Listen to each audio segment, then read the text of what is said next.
La educación está atravesando un año extremadamente complicado, con incertidumbre sobre cuándo se dará el retorno a la presencialidad. Pero hay otro problema. Siguen quedando miles de horas docentes sin asignar.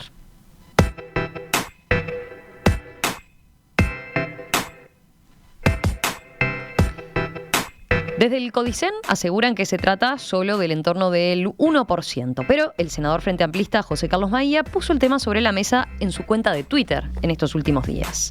Al 18 de mayo había casi 6.400 horas libres, esto es, estudiantes sin clase y profesores sin trabajo, escribió Maía. Siguió. En estos días se decidió acelerar el paso y la situación hoy es que hay cerca de 4.000 horas libres. En marzo había casi 22.000 horas libres cuando supuestamente estaba todo pronto para el comienzo de clases desde el 1/3. Vamos a profundizar en esta cuestión. Para eso estamos en línea justamente con el senador José Carlos Maía, que es además docente. Senador Maía, ¿qué tal? ¿Cómo le va? Un gusto saludarlo. Buenos días, encantado de estar con ustedes. ¿Cómo están? Muy bien. A ver, Me alegro. Como docente de secundaria, usted lo conocerá bien al tema al sistema de elección de horas, ¿no? No es un sistema sencillo nunca, ¿verdad? No, nunca lo fue. Capaz que no vendría mal explicar un poco, ¿no? ¿Por claro. qué queda siempre ese remanente de horas para quienes no conocen este sistema? Bueno, básicamente lo que se hace históricamente eligen los efectivos pongamos noviembre, diciembre, por ahí del año anterior. Después pasan los interinos y a comienzo de cursos se da que a veces se generan grupos, porque bueno, crece la demanda, se anota más gente y quedan libres horas a partir de, por ejemplo, renuncias de docentes, cambios de liceo y demás. Eso es la forma. Cada docente elige un módulo, que son de 20 horas, 21, a veces 26, y ese es el módulo que se tiene que elegir para el comienzo de clases. A partir de ahí ya es distinto, ya se hace, digamos, se acumulan las horas en función de la actividad pública, privada y demás. Uh-huh. Esa es más o menos la forma. Sí, en este caso, y es un sistema centralizado, ¿no? Cabe resaltar, no es que cada director de cada liceo pueda hacer designaciones directas, salvo excepciones, ¿no? Exacto, tal cual tú lo decís. Es decir, esto se hace mediante un sistema que es centralizado. En cada departamento vos podés elegir hasta 2 departamentos para tener horas. Vamos por un ejemplo, Montevideo Canelones, uh-huh. Salto Paysandú. Entonces podés tener horas en los 2 y podés tener además horas en 2 subsistemas distintos. Por ejemplo, trabajar en secundaria y en UTU, o en secundaria y primaria, por decirte un ejemplo. Uh-huh. Y así como los docentes completan sus horas de trabajo. Así funciona regularmente el sistema. Antes se elegía un orden, no te digo que aleatorio, pero más o menos. Y después, hace unos años, creo que fue en el último gobierno del Frente, o en el penúltimo, comenzó a hacerse de una manera en que primero se elegía a nivel terciario, esto es, docentes de IPA, CERT y magisterio. Sí, todo lo que tiene que ver con más formación docente, ¿no? Exacto, porque ¿qué pasaba? Antes de eso, alguien elegía horas, para darte un ejemplo, en secundaria, uh-huh. Y en secundaria después le surgía la elección de horas en el IPA. Y dejaba descubierto secundaria y entraba ahí. Y bueno, es todo un problema el asunto de las uh-huh. denuncias. Y eso, se fue solucionando hasta el año 2019. El año 2020 eso no se pudo hacer. No se tenía que haber seguido, que es más práctico y evita renuncias de los docentes. Y bueno, además se hizo todo muy tarde, no se hizo en el año 2020, se hizo una parte en el año 2021 y eso generó muchos problemas, entre otros que al comienzo de clases, insisto, había aproximadamente 21.000 horas libres y al 26 quedaban unas 4.000 horas libres. Uh-huh. Si vos tomás Ahí, antes de entrar en los detalles, le iba a decir, antes de entrar en los detalles, de cuál es la situación que está planteada ahora en cuanto a los números. También a lo que tiene que ver con esas dificultades que usted señalaba de el sistema de elección de horas en sí, también ahí pesa hay algo que está pasando con la comunicación, que no sé si es su celular. ¿Me escucha? Hola. Sí, pero hay como una interferencia. ¿Escucha? ¿Está tocando los botones? No. Ahora no estoy tocando nada, Está. A ver, probemos. Recién la oreja, a ver, ahora. Probemos, si no es cualquier cosa, volvemos a hacer la comunicación. No, pero le decía que también hay una cuestión que incide en lo que es siempre la elección de horas, que tiene que ver con materias en las que faltan profesores de por sí, ¿no? Por ejemplo, no sé, física, ¿no? Que no tiene nada que ver en cómo se desempeña el reparto de horas, sino que es una carencia que se arrastra de mucho tiempo, ¿verdad? Son estructurales, yo diría materias como física, matemática, bueno, de ese tipo de asignaturas son, digamos, deficitarias, así se denomina, y las materias, digamos, como historia, que es la mía, o literatura o geografía, tienen, digamos, mayor cantidad de docentes, y por lo tanto, digamos, hay más están el 100% son titulados, porque la historia es que en el caso de primaria todos los profesionales o todos quienes dan clases son egresados de magisterio. Claro, no eso así en secundaria, ¿verdad? No sucede en secundaria y menos aún en UTU, en algunos casos porque bueno, son asignaturas nuevas y en otros simplemente porque egresan menos de lo que hay en cantidad de horas para dictar clases. Otro aspecto que también a veces incide en lo que es las horas libres que quedan sin cubrir tiene que ver con, bueno, licencias imprevistas, ¿no? Por ejemplo. Sí, claro. Que esas son de las que no se pueden programar, o sea, no estamos hablando de la elección de horas de a principio de año, que puede ser algo más estructural, digamos. Son esas cuestiones que no se pueden prever desde principio de año y ahí también pueden incidir en el total. Mira, para que tengan idea, por ejemplo, en mi caso, hace muchos años atrás, yo soy profesor hace 32 años, mis primeros 2 años prácticamente fueron suplencias. Por ejemplo, suplencia o interinato de una dirección, de una profesora que tenía sus horas y asumió como directora, y quedaron las horas para asumir, que fue Elizabeth Rendo en Las Piedras. Y después se dio también con otras 2 docentes que, bueno, sus embarazos fueron, digamos, más dificultosos de lo que preveían, entonces yo estuve casi todo un año trabajando. Uno de esos embarazos, para que tengan idea, era de la hoy subsecretaria de Educación, de Ana Ribeiro. Yo fui suplente de Ana en la UTU. Claro. Y ahí, en esos casos, estamos hablando de hoy en día cómo funciona esa situación. Por ejemplo, ante una licencia por embarazo, por maternidad, ahí que el docente interesado tiene que entrar a lo que es la web de secundaria y ver las horas disponibles que hay en determinada altura del año, o cómo se da el llamado en sí. Hay una lista de prelación, pero claro, lo que pasa es que estas situaciones se pueden dar a lo largo del año, como bien decís vos, y ahí entra también a terciar los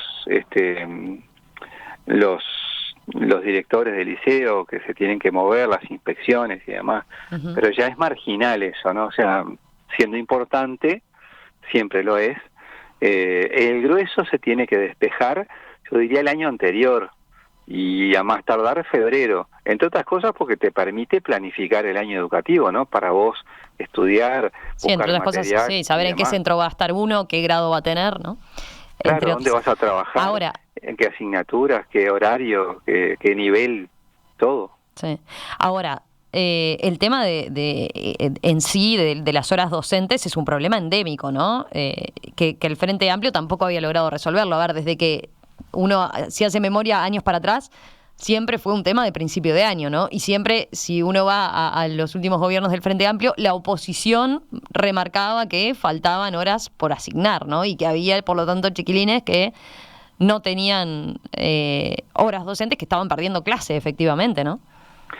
Sí, claro, es un problema, insisto, estructural, pero con alguna cuestión, ¿no? Es decir, el frente cambió algunas cosas, no todas las que tenía que haber cambiado, para decirlo con todas las letras, pero, por ejemplo, cambió que se eligió primero lo terciario y después la educación media.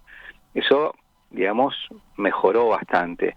Y después quedaban, sí, alguna cantidad de horas puntuales en algunos liceos, particularmente en el área metropolitana o en alguna capital departamental excepcionalmente, pero en este caso estamos hablando de un año muy particular, donde además no se tomaron las previsiones y no se hicieron las selecciones de horas en tiempo y forma ni en el orden que se venían haciendo. Uh-huh. A ver, yo le iba a preguntar eso. ¿Cuál es la diferencia este año? ¿Qué hace más grave la situación hoy entonces, según usted? Bueno, en primer lugar, lo que acabo de decir, es decir, que esto se debió haber resuelto el año pasado en gran parte y no se hizo. En los primeros días de febrero y se hizo parcialmente, y lo que sucedió es que quedó un mayor número de lo que históricamente queda al comienzo de las clases, con además 10.000 horas de asignaturas menos, con algunas miles también menos, de menor cantidad por supuesto, en coros, en procesos orientadores, en coordinaciones y demás, es decir, con menos horas se hizo, digamos, se mantuvo igual un nivel muy importante de asignaturas pendientes de dar. Y para decirlo bien claro, cuando hablas la semana pasada de aproximadamente 4.000 horas libres, estás hablando de que hay, digamos, un número importante de trabajadores de la educación, de profesores que están sin trabajo y de estudiantes, sobre todo eso, que no tienen las asignaturas. Y estamos hablando hoy, a 28 de mayo, las clases comenzaron el 1 de marzo, digamos, tuviste todo marzo, todo abril y casi todo mayo y todavía está la situación así. Le iba a preguntar, desde comienzo de año, o sea, no son las que nos referíamos y que se dan durante el año, sí, que sí. se pueden dar por enfermedad, por un embarazo, porque cambió un director y pasó por el llamado artículo 20, a asumir la dirección de un liceo, en fin, son otras las circunstancias. Le iba a preguntar, pero cuando hablamos y decimos alumnos sin clase, ¿no? ¿Es algo que luego esas horas pueden reponerse o son clases que nunca se dictan y que como tal siempre se pierden? No se dictan, punto. Es decir, digo porque en una situación de presencialidad uno puede pensar en que las cripto a veces se hace cargo del grupo, ¿no? Sí. Pero este año tenemos el contexto de clases virtuales y por lo tanto eso es inviable, ¿no? Más allá de que capaz que el ascripto como tal no puede dar la materia correspondiente, ¿no? A ver, primero, eso es así. Lo que quiero decir es esto. A mí me pasó en algún año que mis hijos van a la educación pública, que mi hija, por ejemplo, no tuvo una asignatura hasta abril. Uh-huh. Y bueno, y los profesores y los padres se movían con el liceo, protestaban y era esa materia en particular. Bueno, hoy lo que estoy diciendo es que pasan que determinadas asignaturas no se lograron completar en forma suficiente para cubrir que todos los estudiantes tuvieran todas las asignaturas, que es lo que es el deber ser. Siempre hay un margen, pero que es menor al que pasó en este año. Uh-huh. Veía un comunicado que sacó la Administración Nacional de Educación Pública ayer, donde señala que la Dirección General, digo porque usted señala lo de las 4.000 horas sin asignar, y a veces es difícil bajar a tierra, ¿no? ¿De qué porcentaje estamos hablando? Bueno, la Dirección General de Educación Secundaria informa que en este comunicado hasta el momento se han cubierto el 98,8% de las horas docentes. El porcentaje restante corresponde a un total de 3.800 horas a nivel nacional, distribuidas en todo el país, que fueron ofrecidas anteriormente y aún continúan sin ser elegidas. Estamos hablando de eso, entonces, de ese 1,2%. Digo para sí, estamos hablando darle magnitud al tema. A ver, estamos hablando de esas 4.000 horas hoy, pero no era la misma hace una semana o dos, y eran bastante más, y aún más si nos acercamos hacia el 1 de marzo. Yo saludo que se haya motivado ese comunicado de la ANEP, porque bueno, está bien contextualizar las cosas, pero también es un dato de la realidad que, por ejemplo, hubo más de 30 veces que repetir la elección de horas en secundaria por distintas razones. Y el dato de la realidad es que hoy hay una importante cantidad de docentes sin horas y, a su vez, una cantidad de estudiantes sin clases, en un contexto de virtualidad que es importante ver. O sea, que yo me gustaría saber, seguramente cuando vengan al Parlamento, creo que la semana que viene, las autoridades a la Cámara de Diputados, que están convocadas, saber, por ejemplo, qué tanto, digamos, los estudiantes tienen todas las materias todos los días en forma virtual. Sé que eso sucede en la educación privada. Me gustaría saber si eso sucede en la educación pública en todos lados. Esto es que tu hijo, mi hijo o mi hija esté todos los días en clase en las horas que tiene que estar, pero en forma virtual. Sí, le entiendo. O sea, de lo que es el horario habitual o la currícula habitual, a ver cuántas horas efectivamente se están dando y cuáles no. ¿Usted entiende, no hay forma de transparentar eso hoy en día? Bueno, debería. Yo supongo que las autoridades saben de eso. No quiero adelantar información que uno maneja, pero evidentemente tenés que decir, bueno, sí, volvimos a la virtualidad, pero hay que decir con transparencia cómo se aplica la virtualidad y en cuántos liceos tú tenés todo el horario completo de todos y cuáles no. Y, por ejemplo... Pero esas horas, esas 4.000 horas de las que hablamos, o sea, no tienen que ver con... Son aparte, ¿no? O sea, son clases que directamente están a la deriva, digamos. No tienen clase, no hay quien las dicte. Por otro lado está lo que puede ser un incumplimiento del profesor o que por determinada circunstancia no pueda hacer la clase virtual, ¿no? Claro, eso es otra cosa. Ponerle, digamos, un problema de conectividad o un problema de que fuere... Eso es otra historia, eso es un problema... Bueno, pero repercute en lo mismo, digamos que el No, claro, sí. El chiquilín se queda sin clases, ¿no? Sí, claro, pero por son eso, distintas. Pero usted lo que quiere saber es eso, ¿no? Es efectivamente ver el horario que están teniendo los liceos públicos. A ver, a mí me consta, porque lo he averiguado también, y conozco experiencias familiares, que, digamos, en liceos privados los jóvenes están conectados la misma cantidad de horas que estarían conectados, estarían presenciales. Esencialmente es así, obviamente con los matices, porque yo sé que no es lo mismo estar en un aula dando clase que estar ahí en la pantalla. Es una cosa que cualquiera de nosotros lo puede comprobar sin ser profesional. Bueno, es bueno saber o tener la información de si efectivamente esto se está haciendo en general o si hay una cantidad de centros de estudio donde, bueno, en vez de tener todos los días, se tiene salteado. Sí, estoy mirando, acá tengo un mensaje justo de una oyente, Soledad creo que es, por cómo firma, dice, es una preocupación, mi hija es estudiante de educación pública en secundaria, no tiene clase todos los días, a veces no hay clase y a veces se suspenden por parte de los docentes, pero lo que es tremendo es que se sigue aplicando el tema de los subgrupos, es decir, o sea, los subgrupos que se aplicaron para la vuelta a la presencialidad, para bajar la concentración de jóvenes en el salón, se siguen manteniendo innecesariamente para la virtualidad y así también, en el mejor de los escenarios, de asistencia total de los docentes, se pierde contenido.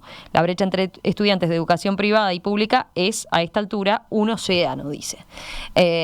Claro, acá entiendo que también está operando que la virtualidad a veces hace que si uno quiere que los chiquilines participen, haya que recurrir a esa subdivisión también de grupos, ¿no? Y por lo tanto, en muchos casos, como no hay un doble docente o otro docente, o no se duplicaron las horas, lo que se hace es dividir la misma cantidad de horas y que los gurises tengan la mitad de la carga horaria, ¿verdad? Claro, eso es lo que pasaba. O sea, mi hija, que más chica, que es la que va al liceo, tenía determinadas asignaturas, digamos, y su clase se dividía y así sucedía el sistema. Eso era con la presencialidad. Ahora, con la virtualidad... bueno, por lo que dice este docente, hay situaciones donde se mantiene eso, se sigue trabajando en grupos divididos.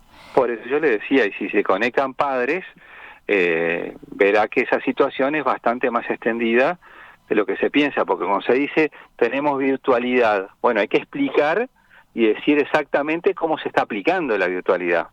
Ujú.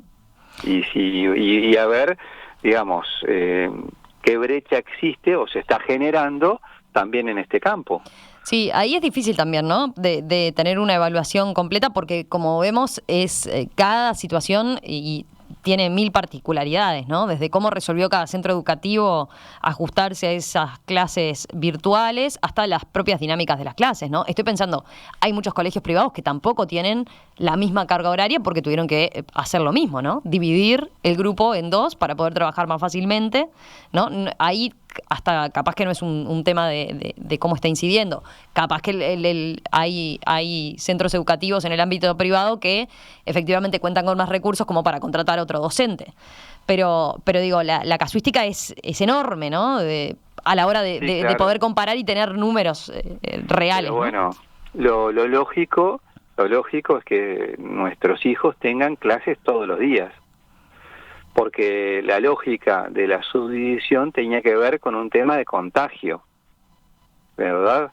Es decir, para evitar en la presencialidad tener, en vez de 35 en un aula, tener la mitad, era que se dividía el grupo, para que, bueno, vos tenés una infraestructura física que obviamente no estaba preparada para que hubiese una pandemia. Sí, sí. Entonces, en el mismo espacio físico no vamos a poner la misma cantidad de estudiantes, ahora que son más por aula menos que antes, o sea, no se debería hacer, ¿tá?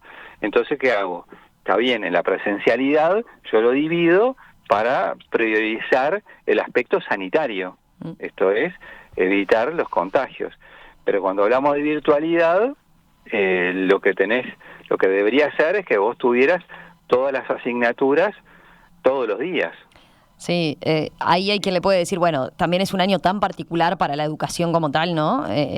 ¿Se puede reclamar todas las asignaturas en un horario completo con todo esto que está pasando? ¿O es, bueno, se hace lo que está al alcance, ¿no? Sí, claro, yo lo entiendo eso. Pero lo que no me parece es que si eso es posible hacer en el sistema privado, no se puede hacer en el sistema público. Y si acá se hicieron durante años discursos que se hablaba de la calidad educativa. Y bueno, la calidad educativa, yo creo que la educación pública desarrolló una infraestructura desde el punto de vista de la conectividad, desde el punto de vista de lo que fue el Plan Ceibal y todo el desarrollo, como para estar a la par de la educación privada.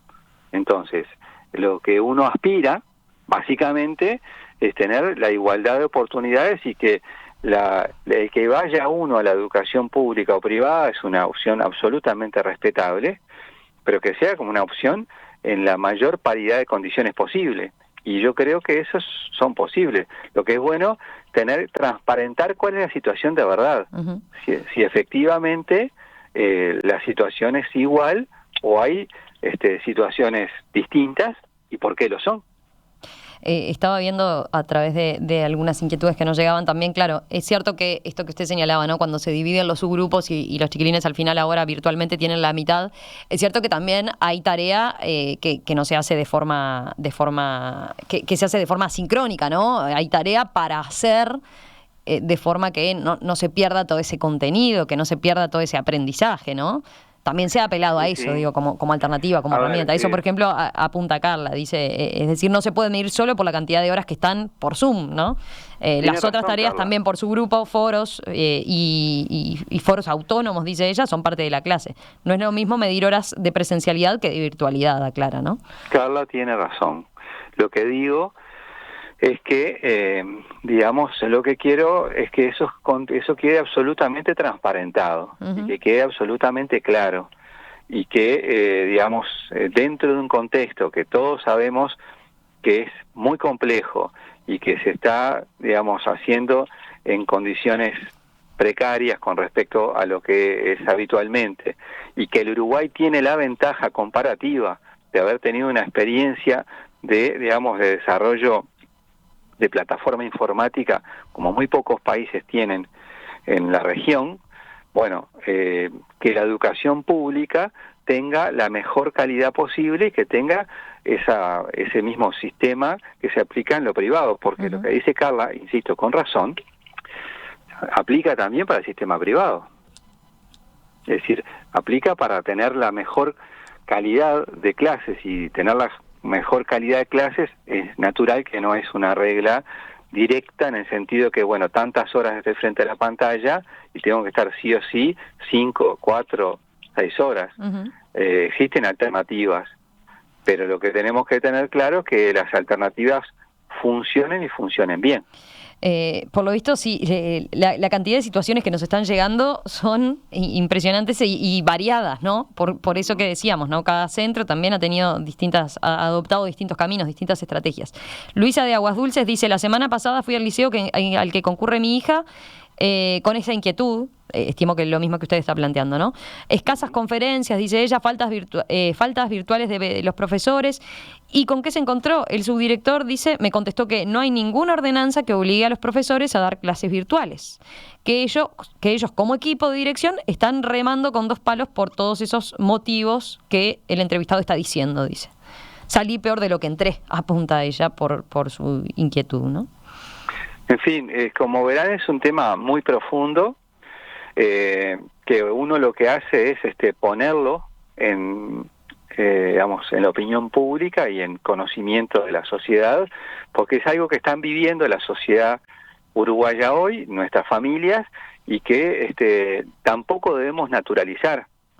Como no se debe naturalizar la cantidad de contagios ni la cantidad de muertes que tiene el Uruguay, tampoco se deben naturalizar las experiencias como educativas y la situación de la educación como está hoy. Entonces, me parece que es un tema que requiere mucha atención, que debería ser prioritario para el país y que debería tener una mirada, digamos, estratégica, porque hoy no sabemos cuál es el horizonte de hasta cuándo vamos a estar en esta situación.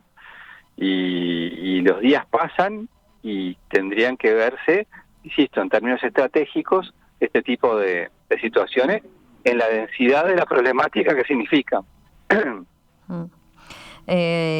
Impresionante la cantidad de inquietudes, les sigo diciendo. A ver, acá leo otro ejemplo, ¿no? Dice, en este caso, Jonathan dice: soy profesor de Derecho y trato de tener un encuentro semanal con cada uno de mis 4 grupos. Sin embargo, y a pesar de que los alumnos pueden conectarse, no lo hacen y tenemos un encuentro, porque no se le puede llamar clase, con 4 o 5 alumnos de 20, dice. Es decir, hay también desidia de muchos estudiantes y también de su familia, que tampoco exige como corresponde. Por otra parte, apunta él, esto también responde a que luego las normas de pasaje de grado favorecen la promoción, aún teniendo todas las asignaturas insuficientes, plantea. Sí, ahí hubo un cambio, ustedes recordarán el año pasado, en cuanto a las políticas de promoción, y se hicieron, digamos, de hecho más permisivas. Yo entiendo que debía ser así, yo lo comparto. Sí, por las particularidades del año fue, ¿no? Porque era un año muy complejo, o sea, sí. no, digamos. No, y además que no hubo tiempo ni siquiera para ajustar ahí mucho, ¿no? Ahí nos cayó la pandemia, listo. Por eso digo, las cosas como son, o sea, había que actuar y se actuó correctamente. Este año se agregó otro elemento, es que hubo una resolución de pasar lista a los estudiantes. Y bueno, vamos a ver cómo se llega ahora en las reuniones con ese tema, ¿no? Porque hay un problema que la pandemia naturalmente supongo que agrava. Habrá que yo no quiero, supongo que agrava porque no quiero opinar sin datos científicos, es decir, sin tener la prueba real. Pero la experiencia nos dice que la agrava, que es la salida o la no continuidad de los estudiantes en el sistema. Es decir, la pérdida que vos tenés todos los años, en años entre comillas normales, de estudiantes que se te salen del sistema, que desertan por distintas razones. Bueno, habrá que ver los números del año pasado, habrá que ver cómo estamos ahora, porque además, y de la forma que se mide esto. Uh-huh.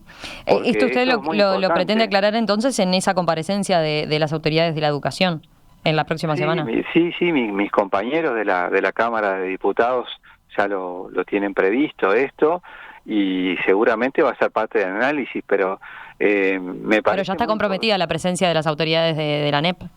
Bueno, o de secundaria, no sé quién. Es la ANEP, sí.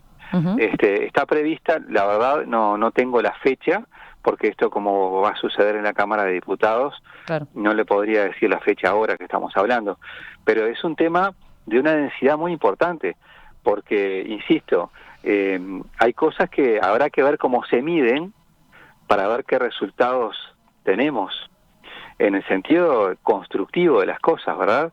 En el sentido de saber efectivamente dónde estamos parados y cómo estamos parados. Uh-huh. Esa es la clave. Por último, para cerrar, Uh-huh. quería preguntarle por otro tema que ha estado en el tapete estos días, que tiene que ver, vinculado a la educación, y usted también lo aludió en sus redes sociales, ¿no? Que es la polémica por la utilización de horas de licencia sindical y cómo se las aprobó de una manera, en principio, irregular por parte del Consejo de Secundaria de la administración pasada, ¿no? Que entonces presidía Celsa Puente. Hay información todavía preliminar, aún no está completo ese aspecto, pero de hecho el diputado Felipe Schifani pide una comisión investigadora para analizar este tema, ¿verdad? Usted pide que se haga una investigación administrativa con garantías para todas las partes. ¿Qué diferencia hay entre una y otra y qué grado de preocupación tiene sobre este otro tema, ¿no? Que también de última repercute en lo mismo, repercute en que en la anterior administración hubo chiquilines que se quedaron sin clase, pero este tiene el agravado de que si efectivamente fueron asignaciones irregulares, incluso el Estado pagó por esas horas docentes, ¿no? Sí, a ver, primero, lo que corresponde es hacer una investigación administrativa de las actuales autoridades para saber exactamente qué sucedió. Eso es lo que va, digamos, es lo natural, porque situaciones de irregularidades o posibles irregularidades son parte de la administración pública en general, también lo son en la educación. Entonces, en este caso corresponde una investigación administrativa que tiene que ir, obviamente, con los directamente implicados, desde los docentes hasta la dirección del liceo y las autoridades intermedias que hayan tomado resolución, con garantía de todas las partes. Significa sin prejuzgar, esto es analizar los hechos y resolver. No tuve oportunidad de conversarlo con mis compañeros de bancada. Lo que digo es a título personal. Uh-huh. Me parece una exageración llevar esto a una investigadora, porque, a ver, estamos hablando de una situación de posible irregularidad que la ANEP tiene todas las potestades para resolver desde el punto de vista administrativo. Uh-huh. Si se quieren buscar después responsabilidades políticas en cuanto a las decisiones, se puede hacer a partir de tener una resolución del ente que es la ANEP, que es la que tiene que resolver en la materia. O sea, usted entiende que primero tiene que haber una resolución por parte de la ANEP, que la investigación administrativa tiene que ser lo primero a hacer en este tema. Es lo que se debe para hacer. El resto me parece que puede servir para intentar generar un hecho político y demás, pero me parece, personalmente, insisto, no lo he conversado con mis compañeros y por lo tanto no puedo comprometer la opinión de nuestra bancada ni nada que se le parezca, pero me parece exagerado, por decirlo de una manera. Estamos hablando, en el caso que salió a luz pública, de un caso, el dirigente Slamovich, que podría haber más, pero ¿cuántas personas tiene una dirección sindical? Serán, no sé, 4 o 5 las posiblemente implicadas, yo no lo sé, pero en todo caso la ANEP tiene todas las potestades y me parece muy sano que efectivamente se analice, se investigue y se haga dentro de lo que corresponde, que es lo que hace a cualquier función pública. Si a partir de ahí hay algún tipo de implicancia distinta y demás, bueno, se podrá ver, pero bueno, esa es la reflexión que me merece eso. hasta debe haber una investigación en curso que ni te debe dar hoy todos los elementos como para que un tercer órgano del Estado, como es el Parlamento, se pueda pronunciar, porque está en curso. Uh-huh. Sí, le entiendo. Sí, el diputado Schifani pone mucho énfasis en lo grave de la situación, ¿no? Pero también, además, FENAPES directamente ha acusado a Schifani de persecución sindical. FENAPES es el gremio de profesores, ¿verdad? ¿Usted coincide con esa visión? ¿Eso es lo que le preocupa, que haya un tema de persecución sindical? No, la verdad que lo que me preocupa es, a ver, primero, el diputado Schifani tiene todo el derecho a decir lo que piensa y a promover las iniciativas que entienda. Yo eso lo respeto plenamente. Y el sindicato tiene todo el derecho a sentirse, digamos, perseguido o a dar su opinión en la materia. Acá lo que tenemos que ver es que hay una situación de aparente irregularidad que tiene autoridades competentes para resolverla desde el punto de vista administrativo, y es lo que corresponde hacer. Lo demás me parece que es más una cuestión de fuego dialéctico que de otra cosa, porque el fondo del asunto son personas concretas. Es una persona concreta que tuvo y tiene que tener garantías de debido proceso. A ver, recordemos lo que sucedió hace un tiempo atrás con los docentes de San José. Ahí se procedió a hacer una resolución administrativa desde el punto de vista de la decisión de la ANEP. Desde nuestro punto de vista fue absolutamente exagerada la resolución, y hay hoy una recusación a todo un trabajo de los docentes directamente involucrados que están defendiendo como funcionarios su ángulo de las cosas y sus derechos. Ahora, eso no generó instancia parlamentaria desde el punto de vista de ninguna investigación, simplemente se aplicó desde el punto de vista de la administración la sanción que se extendía.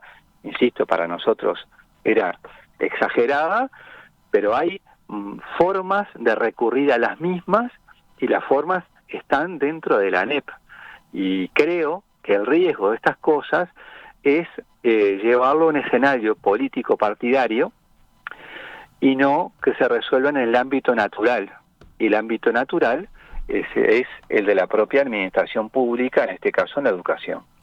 José Carlos Maía, senador de Asamblea Uruguay, Frente Amplio, profesor de Historia. Gracias por estos minutos esta mañana aquí en Perspectiva. Volvemos a conversar en cualquier momento. Gracias a ustedes, fuerte abrazo a la audiencia. Chau, chau.